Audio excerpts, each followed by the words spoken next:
오늘 스바냐서 1장 14절에서부터 마지막 절까지 그 단락은 여호와의 큰 날이 가깝도다라고 하는 그 임박한 심판, 또 임박한 주의 날에 관한 선포로 시작이 됩니다.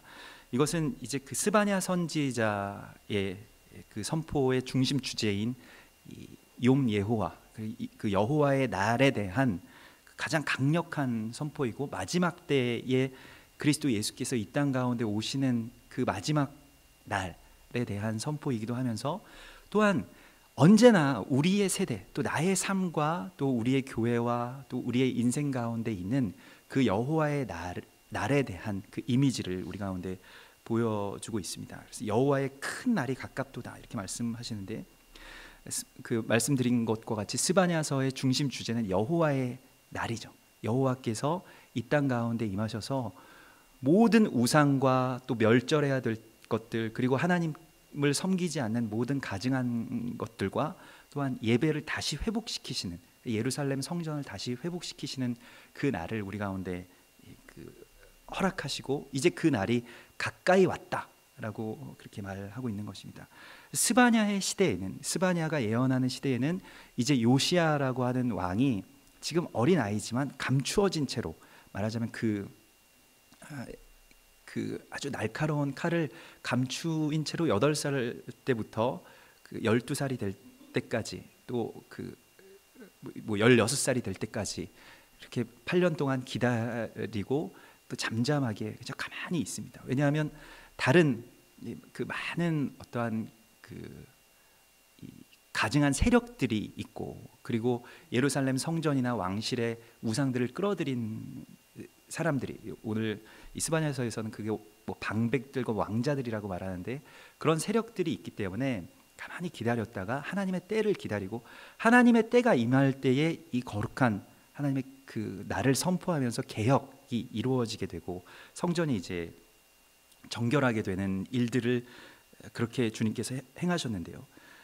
스바냐는 아주 두렵고 떨리는 마음으로 먼저 그 날을 이제 선포합니다. 예언자들은 그 날을 먼저 보는 자들이죠. 그리고 그 날이 지금 가까이 온 것을 먼저 느끼는 사람들입니다. 그래서 오늘 여호와의 날이, 큰 날이 가깝도다라고 선포된 이 14절에서부터 마지막 절까지 총 이것은 7단락으로, 이렇게 뭐 히브리어 원어로 보면 7단락으로 구별되어 있으면서 다 그 날, 뭐 여호와의 날, 그 날, 심판의 날 하는 그 욤이라고 하는 그 날에 대한 그 단어가, 욤이라고 하는 단어가 7차례 쓰이게 되면서 각 단락의 그 음절이 다 7음절로 되어 있습니다.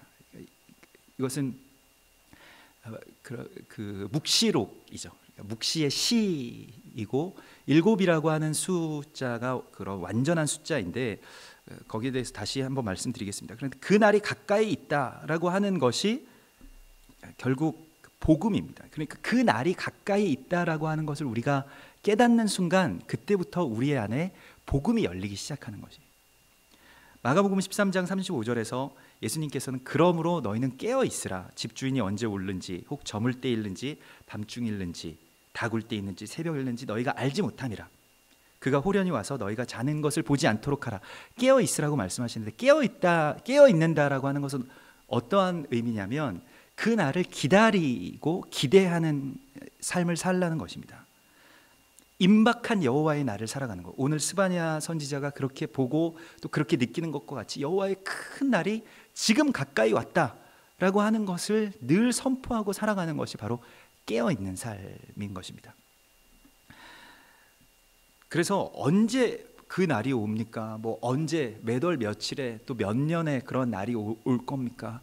뭐 어떤 징조들이 그 날에 있습니까? 라고 묻는 것 자체가 사실은 그 날을 살아가지 못하는 사람들의 특징입니다. 그리고 그 날을 기대하지 않는 사람들의 특징이죠. 언제든 오셨으면 좋겠는데 언제쯤 올까요? 하는 것은 이미 그 두려움이 그 안에 전제되어 있는 것이기 때문입니다. 누가복음 17장에서 바리새인들이 예수님께 그 날이 언제인지 묻죠. 누가복음 17장 20절에 바리새인들이 하나님의 나라가 어느 때에 임하나이까 묻거늘 예수께서 대답하여 이르시되 하나님의 나라는 볼 수 있게 임하는 것이 아니요 또 여기 있다 저기 있다고도 못하리니 하나님의 나라는 너희 안에 있느니라 말씀하십니다. 하나님의 나라가 시작되는 지점, 그리고 하나님의 나라가 선포되는 곳은 바로 우리 안에 그것이 있다라고 하시는 것입니다. 그 실체가 우리 안에 이미 있다는 것이죠. 그래서 그 안에 있는 하나님의 나라를 늘 소망하면서 갈망하면서 또한 깨어있는 삶을 살아가는 것이 바로 그 나를 살아가는 것입니다. 종말론적으로 살아가는 삶을 말하는 것입니다. 누가복음에서 특별히 이 그 날에 대한 소망을 가지라는 메시지가 계속해서 나오는데요. 누가복음 21장 34절에 보면 너희는 스스로 조심하라. 그렇지 않으면 방탕함과 술 취함과 생활의 염려로 마음이 둔하여지고 뜻밖의 그날이 덫과 같이 너희에게 임하리라. 이 날은 온 지구상에 거하는 모든 사람에게 임하리라 말씀하시는데요. 그러므로 너희는 장차 올 이 모든 일을 능히 피하고 인자 앞에 서도록 항상 기도하며 깨어 있으라고 말씀하십니다. 근데 그 날이 우리 가운데 올 것이라고 생각하고 믿고 바라면서 사는 삶과 그 날이라는 것은 우리에게 절대 오지 않는다.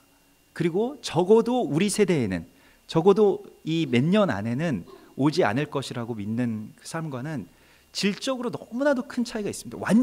완전한 차이가 있는 것이죠. 그래서 그 날을 우리 가운데 선포하면서 살아가는 삶을 살라는 것이 바로 예수 그리스도의 메시지입니다. 회개하라, 하나님의 나라가 가까웠느니라. 이것이 복음이죠. 하나님의 나라가 지금 임박했다는 거예요. 그 시간이, 도끼가 나무 뿌리에 놓였으니 너희가 이 진노를 피하지 못할 것이다 라고 하는 그 메시지가 바로 복음인 것입니다. 세상에 보기에는, 또 우상 숭배자들이 보기에는 그것이 심판이지만은 우리에게는 그 날이 하나님의 날, 여호와의 크고 또 두려운 날, 또 우리에게는 여호와의 크고 아주 가장 기쁜 날이 되는 것입니다. 우리의 가장 큰 죄악이라고 하는 것은 결국에는 여호와의 날에 대한 사모함과 기다림이 우리에게 없다는 데 있습니다. 오늘 스바냐서에서도 그 날이 오지 않으리라고 믿는 사람들을 내가 심판하겠다. 그 사람들을 내가 두루 찾아서 벌하리라고 12절에 말씀하시죠. 여호와께서는 복도 내리지 아니하시며 화도 내리지 아니하시리라. 그러니까 화석과 같이 된, 마치 그 동상과 같이 된 하나님, 그저 아주 신화적인 존재, 교양적인 존재로 저 멀리 있는데 가끔 내가 막 때를 쓰며 와서 도와주는 정도의 하나님을 생각하는 자들을 주님께서 벌하리라고 말씀하십니다. 그 날은 임박해 있는 것입니다. 그리고 우리 가운데 반드시 그 날이 올 것이라는 것을 우리가 사모하는 마음으로 기다리라는 것입니다. 그래서 깨어 있다라고 하는 것은 그 날이 이제 속히 올 것이기 때문에, 곧 올 것이기 때문에 우리는 그 날을 기다리는 삶을 살아갑시다라고 그렇게 믿고 또 그 안에서 완전히 다른 삶의 가치를 갖는 것입니다. 예전에 군 생활을 할 때 가끔 제가 이해가 되지 않는 병사들이 있었어요. 같이 이렇게 군 복무를 하는 친구들 가운데서, 동료들 가운데서 군복도 아주 좋은 군복을 어디서 또 사가지고, 이 싸제 군복이라고 하는 지급품 말고 그걸 사고, 또 마크도 아주 좋은 마크들이 크게 보이는, 저 무슨 그런 낙하산 마크도 작은 낙하산 말고 큰 낙하산 어디서 또 붙여와요. 그 국방부에서 나눠준 것도 아닌데 그거 하고 멋있다고 그렇게 막 다닙니다. 그래서 저는 이해가 안 돼서, 어차피 그렇게 하고 부대 밖에 나가도 사람들은 네가 낙하산 마크 큰 거 붙였는지 작은 거 붙였는지 무슨 아주 좋은 군복을 입었는지 잘 모르고 다 그냥 군발이라고 생각한다. 그거 하지 말아라. 그런데도 휴가 나갈 때나 외출 나갈 때나 다 그렇게 해서 왜 여기에 소망을 두고 사는지 저는 이해가 안 되더라고요. 그래서 아무것도 안 하고 그냥 이렇게 국방부에서 나눠준 것들만 입고 다녔는데, 그런데 저에게는 소망이 있었기 때문입니다. 얼마 있으면 제대한다. 여기서는 오랫동안 영원히 살지 않는다라는 그런 소망이 있기 때문에 여기에서의 삶은 잠깐 지나가는 것일 뿐이다라고 생각하니까 거기서 왜 옷을 삽니까? 너무 아까운 거예요. 옷을 왜 사야 됩니까? 국방부에서 나온 월급 한 달에 만 얼마밖에 안 되는 그 월급을 모아가지고 옷을 산다는 거 말이 안 되는 것 같았어요. 그래서 만두를 하나 더 사 먹으면 몰라도. 그런데 오늘 주님께서 그러한 이 마지막 날이 있다라고 생각하는 사람의 삶은 이 세상의 어떠한 가치, 생활의 염려, 그 삶의 어떤 이익과 유혹을 따르는 삶을 살지 않고 그 마지막 날에 초점을 맞춘 채로 살아간다는 것입니다. 이것이 바로 복음 안에 살아가는 사람들의 모습이라는 것이에요. 우리는 그 마지막 날이라는 것이 우리에게 없다면, 하나님 여호와의 크고 두려운 날이 우리에게 없다면, 우리는 이 세상의 소망을 두고 이 세상에서 잘 살기 위해서, 어떻게든 잘 살기 위해서 하나님을 끌어들이면서 살아가야 됩니다. 그것이 바로 우상숭배이죠. 그것이 바로 예루살렘 성전을 완전히 뒤덮고 있었던 태양신과 아세라와 다산의 신, 번성의 신, 그렇게 돼서 이 세상에서 뭔가를 하여튼 이루겠다라고 하는 것에 초점이 맞춰지는 것에 대하여서 그것이 아니다. 하나님의 나라에 초점을 맞추고 그 날에 초점을 맞추고 살아가라. 그 날은 거의 다 왔다, 임박했다라는 것입니다. 그래서 그 나라를 갈망하면서 살아가라고 주님께서 말씀하십니다. 삶의 어떤 목적과 본질이 이 날에 맞춰져 있지 않으면 우리는 그저 우리의 날에, 하나님의 날이 아닌 우리의 날에 초점을 맞추면서 살아갈 수밖에 없다는 것입니다. 그러나 우리는 하나님께서 이 땅 가운데 곧 오시리라고 하는 그 소망 가운데 살아가는 것이죠. 그래서 허리에 띠를 띠고 등불을 켜고 서 있으라고 주님께서 말씀하시고, 생각하지 않은 날에 이 날이 올 것이다 라고 말씀하시는데, 디모데후서 2장 4절에는 이런 구절이 있습니다. 병사로 복무하는 자가 자기 생활에 얽매이는 자가 하나도 없나니 이는 병사로 모집한 자를 기쁘게 하려 함이라. 자기의 생활에 얽매여 있고 그 생활이 하나님의 나라라고 생각하면서 살아가는 것은 정말 어리석은 것입니다. 이건 아무것도 아닌 것이죠. 곧 있으면 지나가는 것이고. 그렇기 때문에 그 날에 대한 소망을 품고 살아가는 것, 오늘 이것이 7번 그 날, 욤, 하나님의 날, 그 하나님께서 모든 것을 덮으시는, 욤이라는 것은 덮다라는 뜻을 가지고 있잖아요. 그런데 그 덮으시는 그 날이 우리 가운데 임하시는 것이 이 7번 반복되면서 그 날에 대한 완전한 성취를 주님께서 말씀하고 있습니다. 이 7이라고 하는 숫자는 완전수이고 또한 성취, 완전히 성취되었다라고 하는 것인데, 7은 완전수이고 6은 사람의 숫자, 곧 짐승의 숫자입니다. 이 요한계시록 13장에서 그 수는 666이니 지혜 있는 자는 그 수를 세어보아라 라고 말씀하시는데, 그 6이라고 하는 숫자는 그럼 무엇이냐? 심판이 없는 삶을 말하는 것이에요. 하나님 다 믿고 또 하나님의 일도 열심히 할 수 있지만 종말이라는 것을 기대하지 않고 그 종말 자체가 없는 삶이 바로 666인 것입니다. 사람의 수, 짐승의 수인 것입니다. 심판이 없다고 생각하면서 살아가는 사람들, 종말이 없다고 생각하는 사람들은 어차피 그러면 이 세상의 삶에 매여 있을 수밖에 없죠. 그것이 바로 짐승의 수인 것입니다. 복음이라는 것은 결국 복된 소식을 말하는데, 이 세상의 모든 날들이 다 끝이 있다라고 하는 것에 소망이 있는 것이에요. 마지막 날이 있다는 것만을 믿고 살아가는 사람들의 삶은 정말로 다를 수밖에 없습니다. 가치가 완전히 다른 것이죠. 이 가치가 전환되는 것이 곧 예배입니다. 예배는 가치가 전환된다라는 뜻을 가지고 있는데, 우리가 이 세상의 어떠한 그 가치의 중심을 두고 살아가게 되면 마지막 날이 우리에게 임하면 안 되죠. 내가 이거 다 해놨는데, 아파트도 이게 조금 있으면 당첨되는데, 이거 조금 있으면 주식도 오를 것 같고 뭐도 잘 될 것 같은데, 그런데 갑자기 하나님이 오시면 안 되잖아요. 그러면 그 날이 두려운 날이 되는 것이고 심판의 날이 되는 것입니다. 그러나 우리가 이 세상에 소망을 두지 아니하고 하나님의 나라에 깊은 소망을 두고 그 하나님이 오시는 것이, 여호와가 오시는 것이 우리의 삶의 완성이다라는 그 생각을 가지고 있으면 그 날은 우리에게 위로가 됩니다. 데살로니가전서 4장에서는 그 부활의 날, 또 나팔 불 때 예수 그리스도께서 다시 오시는 그 날에 대한 소망으로 가득 차 있는데, 그 형제들아 자는 자들에 관하여는 너희가 알지 못함을 우리가 원치 아니하노니, 오늘 이 말씀처럼 오늘 16절에 나팔을 불어 경고하며 견고한 성읍들을 치며 높은 망대를 치는 날이로다. 그래서 나팔절, 나팔 불 때 예수 그리스도께서 다시 이 땅 가운데 오시는데, 그 날에 대한 소망이 주의 호령과 천사장의 소리와 하나님의 나팔 소리로 친히 하늘로부터 강림하시리니 그리스도 안에서 죽은 자들이 먼저 일어나고 그 후에 우리 살아남은 자들도 그들과 함께 구름 속으로 끌어올려 공중에서 주를 영접하시게 하리라. 우리가 항상 주와 함께 있으리라 그 말씀하시는데, 데살로니가전서 4장 18절에는 그러므로 이러한 말로 서로 위로하라고 말씀하고 있습니다. 우리가 이 세상에서 고난을 받고 어려움을 견딜 수 있는 힘은 무엇입니까? 이 모든 것들이 결국 하나님의 말씀과 언약대로 제자리로 돌아가게 된다. 성취된다. 그리고 이 모든 우리의 고난은 끝이 있고 하나님의 영광이 정말로 이 땅 가운데 임하시는 그 날이 오게 된다는 것이 우리에게는 큰 위로인 것입니다.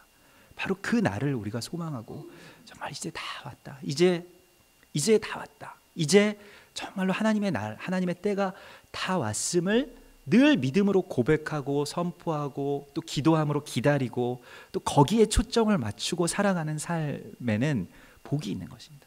그리고 그렇게 우리가 서로 이제 다 왔습니다. 우리가 뭐 등산 같은 거 할 때도 막 이렇게 힘든 사람들이 있으면 이제 저기만 가면 다 왔다고 이렇게 하면 정상까지 어느새 올라갈 수 있잖아요. 그러한 것처럼 이제 정말로 다 왔다, 정말로 이제 임박했습니다 라고 말하는 그 소식이 복된 소식을 전하는 자들의 입술입니다. 예수님께서 그러하셨고 또 세례 요한이 그러했습니다. 하나님의 나라가 가까이 왔습니다. 우리가 회개하십시오. 이제 하나님의 나라에 들어갈 준비를 해야 됩니다. 하나님의 나라를 우리가 오늘 준비하면서 살아야 됩니다 라고 부르짖었던 사람들이 바로 예수님이고 그리스도인들인 것입니다. 그래서 초대교회의 성도들은 이와 같이 예배를 마칠 때나 또 예배를 시작할 때나 마라나타, 아멘, 주 예수여 어서 속히 오소서라고 하는 그 기도와 또 인사말을 서로 마라나타 하면서 같이 인사하고 이렇게 찬양했죠. 오늘날 기독교와 또한 우리들의 모습 가운데서 가장 찾기 어려운 부분들이 바로 이것입니다. 종말적인 신앙. 종말에 대해서 이야기하는 것은 이단이나 무슨 신천지나 이런 데서만 하는 것처럼 느껴지고, 우리가 이런 걸 이야기하면 좀 이상한 쪽 아닌가라고 그렇게 의심하게 됩니다. 사단이 다 그러한 곳에 죄를 뿌려놓은 것이죠. 그러나 우리는 언제나 매일같이 매 순간마다 예수의 다시 오심을 기다리고 또한 소망해야 하는 것입니다. 그리고 그것이 이 성경에서 보면 여호와의 크고 두려운 날이 이 온 인류, 온 우주의 역사의 끝에 한 번 딱 있는 것이 아니고, 여호와의 크고 두려운 날이 이 스바냐의 시대에, 요시야의 시대에 한 번씩, 어떤 각 세대에 한 번씩은 반드시 여호와의 크고 두려운 날이 일어난다는 것을 우리 가운데 보여주고 있습니다. 증거하고 있습니다. 나라가 멸망하거나 뭐 전쟁이 일어나거나, 오늘 여기서 크고 두려운 날에 나팔 소리가, 경고의 나팔 소리가 울리고 모든 가치들이 다 변화되게 되는데, 그때에는 그들이 섬기던 은과 금이 여호와의 분노의 날에, 오늘 18절에 보면 능히 그들을 건지지 못할 것이다. 은과 금을 섬기는 자들이 이제 그것을 내다 버리게 된다라고 말씀하고 있습니다. 이 온 땅이 여호와의 질투의 불에 삼켜지리라고 말씀하시는데, 이 세상의 가치를 두고 마지막 날에 소망을 두지 않고 살아가는 사람들이 섬기는 대표적인 우상이 바로 만몬입니다. 만몬, 은과 금의 신이죠.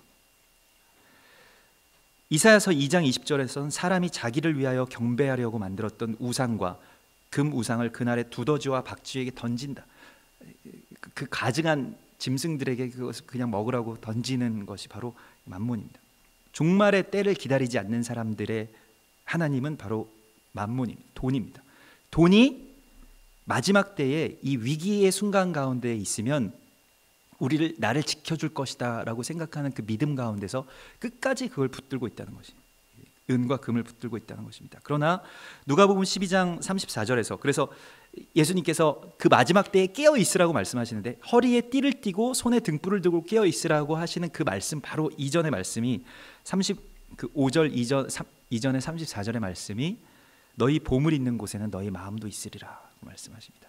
깨어 있는다라고 하는 것은 우리가 만몬을 섬기지 않고 하나님의 나라를 위해서, 지금 뭐 돈을 벌어도 하나님의 나라를 위해서 돈을 버는 것이고, 우리가 돈을 모으고 저축을 해도 하나님의 나라를 위해서 저축하는 것인데 그게 하나님의 것이 그게 하나님으로 대체되기 시작하면 우상 숭배가 된다는 것입니다.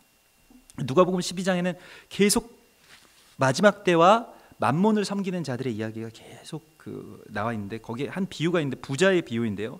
어떤 한 부자가 밭에 소출이 풍성했는데 마음속으로 생각하여 이르되 내가 곡식 쌓아둘 곳이 없으니 어찌할까 하고 이게 근심하게 됩니다. 너무 돈을 많이 버는데 이거 돈을 많이 벌어도 어떻게 될까? 그래서 내가 곡간을 헐고 더 크게 짓고 내 모든 곡식과 물건을 거기 쌓아두리라. 그리고 또 내가 내 영혼에게 이르되 내 영혼아 내가 여러 해 쓸 물건을 많이 쌓아두었으니 평안히 쉬고 먹고 마시고 즐거워하자. 그래서 영혼의 평안이 이 돈을 통해서 이제 보장된다라고 그렇게 만족해하는 한 부자의 모습이 나오는데 하나님이 이르시되 어리석은 자여 오늘 밤에 내 영혼을 도로 찾으리니 그러면 네 준비하는 것이 누구의 것이 되겠느냐. 오늘 밤에 너에게 찾아갈 때 그 돈들을 어디에 쓸모가 있겠느냐. 자기를 위하여 재물을 쌓아두고 하나님에 대하여 부요하지 못한 자가 이와 같으니라. 마지막 때를 기다리는 자들은 하나님에 대하여 부요한 자, 하나님의 나라를 위해서 재물을 쌓아두는 자라고 말씀하십니다. 그래서 오늘 질투의 불로 그들이 삼켜질 것이다 라고 말씀하시는데 다른 것을 섬기고 경배하는 다른 신들을 섬기고 경배하는 자들에게 하나님께서는 질투의 불을 내리신다라고 말씀하십니다. 우리 하나님은 우리의 신랑이십니다. 그러니까 신랑과 신부의 관계를 생각하시면 됩니다. 우리의 신랑이신 하나님의 의무는 우리가 다른 나의 사랑을 어떤 다른 대상에게 쏟을 때 거기에 대해서 분노하는 것이 신랑의 의무고 그것이 사랑이죠. 사랑한다면 마땅히 그러해야 할 것입니다. 사랑하는 신랑이시라면 질투하시는 것이 마땅합니다. 그런데도 그래 뭐 가끔 다른 남자도 만나고 그래야지 이렇게 이야기하는 남편은 제대로 된 그런 사랑을 한다고 볼 수 없죠. 오늘 하나님께서는 질투의 불로 그 모든 우상들을 다 진멸하시고 이제 하나님의 날에 오직 하나님만을 섬기는 그 거룩한 사랑을 그 관계를 회복하시겠다라고 말씀하십니다. 그 주민들을 이제 멸절하되 놀랍게 멸절할 것입니다. 멸절한다는 것은 이 스바냐에서 쓰인 독특한 말씀인데 이렇게 모아서 버리겠다라고 하는 뜻입니다. 그러니까 모든 사람들을 다 쓸어 버리시겠다라고 하는 것이 아니라 우상 숭배하는 그러한 그 비질을 하듯이 그것을 모아서 내다 버리겠다라고 하는 그러한 뜻입니다. 오늘 우리가 이 말씀 안에서 내 안에 이 마지막 때를 기다리는 마음이 없다는 것에 대해서 다시 한번 하나님 앞에 나아가서 그것을 토로하고 등불을 켜고 그 날에 깨어 있으라고 말씀하시는데 우리가 말씀의 불이 켜지면 그 날에 대한 느낌이 달라집니다. 그러니까 불을 끄고 그게 어디에 있는지 뭐 저기에 있는지 여기에 있는지 그걸 잘 모를 때는 그냥 모르지만 말씀의 불이 켜지게 되면 그 날에 대한 인지가 달라지게 됩니다. 스바냐 선지자와 같이 그와 같은 느낌, 또 그와 같은 애통, 그와 같은 하나님의 날에 대한 크고 두려운 날을 느낄 수 있게 해달라고 우리가 기도해야 됩니다. 여기에 대해서 우리가 그냥 솔직하게 하나님 앞에 나아가서 제가 그것을 볼 수 없습니다. 제가 그것이 느껴지지 않습니다. 라고 주님 앞에 그것을 토로하고 주님의 말씀을 통해서 내가 그 날에 대해서 깨어있는 자가 되게 해달라고 정말 이 세대의 그 마지막 날을 예비하는 주님의 사람들로 내가 그렇게 설 수 있게 해달라고 주님 앞에 그렇게 나아가셔야 할 것입니다. 주님께서는 우리 한 사람 한 사람을 바로 그 날에 남은 자들로 주님을 영접하며 손에 등불을 켜고 다시 오실 그 신랑을 맞이하러 나갈 자들로 우리를 세워주신 것입니다. 그러므로 우리가 그 날에 마땅히 깨어 있을 수 있도록 주님 앞에 그것을 기대하고 소망하고 반드시 다시 오실 그 신랑 예수 그리스도를 그렇게 늘 갈망하는 그러한 심령을 우리 안에 성령께서 회복해 주실 것을 믿고 기대합니다. 우리 같이 기도하겠습니다.